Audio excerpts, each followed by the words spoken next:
Isang mabiyaya at masaganang araw po sa atin lahat. Welcome back po dito sa ating YouTube channel, Tagapanood TV. Wow naman, Jillian Ward, umamin na. Eman Baco sa Pacquiao, importante sa kanya ngayon. Yan po yung ating pag-uusapan at bibigyan ng komento, reaction, opinion sa araw na ito. Bago po tayo magpatuloy, nais ko lang po kayong imbitahan, lalong-lalo na po sa mga bago lang napadaan dito sa ating channel na mag-subscribe at i-hit ang notification bell para lagi kayong updated sa mga bagong video na ilalabas natin. Isang like, share, and subscribe po mga tagapanood. Sobrang napakalaking bagay po niyan sa ating channel. At libre lang naman po yan. Wala pong bayad ang mag-subscribe, kaya wag po kayong matakot. Kaya naman simulan na po natin ang ating reaction video sa araw na to mga tagapanood. Let's do this!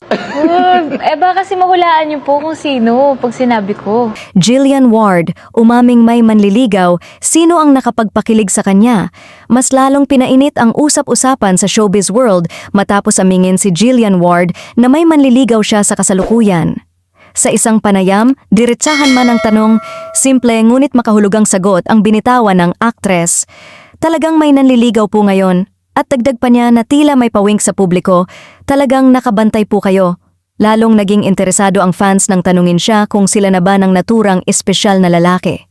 Sa halip na salita, isang ngiti lang ang isinagot ni Jillian, ngiting hindi maitatanggi na puno ng hiwaga.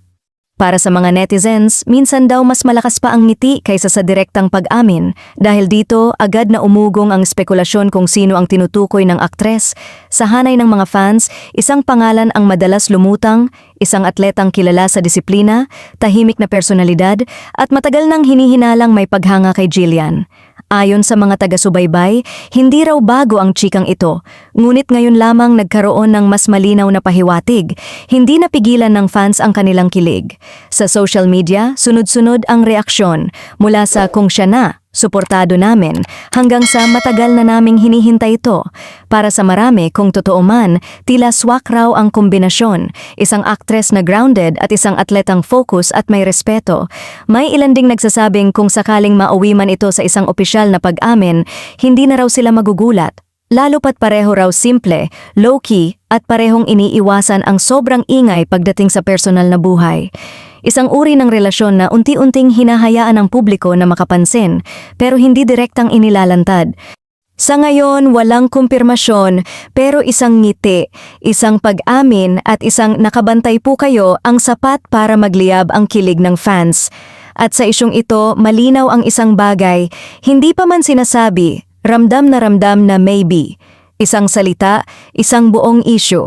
Si Eman Baco na nga ba ang big guy sa buhay ni Jillian Ward? Hindi po malabo yan mga tagapanood. Parehas naman silang single.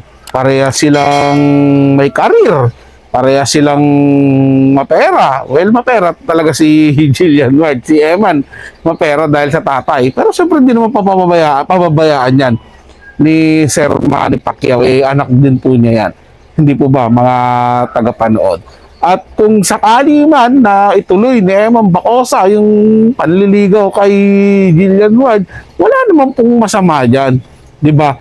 Deserve ng mga batang yan na magkaroon ng kaligayahan, magkaroon ng taong matatawag nilang kasangga, partner, mga ganun, di ba? Kasi malayo pa naman din tatakbuhin ng mga karir ng mga yan. Alam kong nagpo-focus sila sa mga bawat karir nila. Si Eman, focus yan sa boxing niya dahil pangarap niya maging world champion. Pero syempre, gusto niya ring mag-artista. Si Jillian Ward naman, nakapokus din. Simula pa nga bata yan, nag-aartista na yan. So ibig sabihin, parang kung magkakaroon man ng pagkakataon na talagang ma-develop yung relasyon nilang dalawa at magkatuluyan sila, napakagandang bagay po nun para sa kanila kasi parehas nilang gusto, 'di ba? Parehas silang swak Kung ano yung hinahanap ni Jillian Ward sa lalaki, na kay Eman Baco. Kung ano yung hinahanap ni Eman Baco sa babae, na kay Jillian Ward naman. Kaya swak na swak po sila, mga tagapanood. Ngayon, ang aabangan na lang din po natin kung kailan natin sila makikita na magkasama naman sa isang serye at pelikula. Lagi kong sinasabi yan dito sa akin channel, lalong-lalo na kapag nagre-reaction video ako patungkol sa kanilang dalawa, na sobrang excited po talaga ako mga tagapanood na makita sila at mapanood sila sa television, maging sa big screen man yan.